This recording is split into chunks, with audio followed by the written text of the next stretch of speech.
Hello, good morning. हेर्नुहोस्, यो अति रमाइलो, अति सुन्दर बसिएको गाउँ पहाडमा सजिएको है, रोडहरूमा गाडीहरू कुदिरहेको गाउँ है, कति रमाइलो छ हाम्रो सिक्किम है। अति नै हेर्नुहोस्, यी दृश्यहरूलाई देखेर हाम्रा घुम्न आएका पर्यटकहरूले धेरै मजा लिने गर्छन्। यसको मजामा हामी सबै विशेष गरी ड्राइभर दाजुभाइले दिनुपर्छ। हेर्नुहोस्, हामी यो बादलहरू यो उडिरहेको हेर्नुहोस्, उहाँले कसरी मजा लिइरहेछ पहाडको फोटो खिचेर है।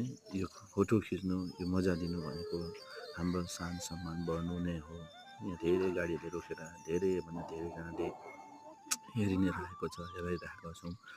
विशेष गरी यस्तो सुन्दरता दृश्यहरूलाई हामीले देखाइ नै रहनुपर्ने रहेछ है। यसरी बादल उडेको, हरियालीले छाएको है, मजाको रमाइलो छङ्गु रोडमा पाइन्छ।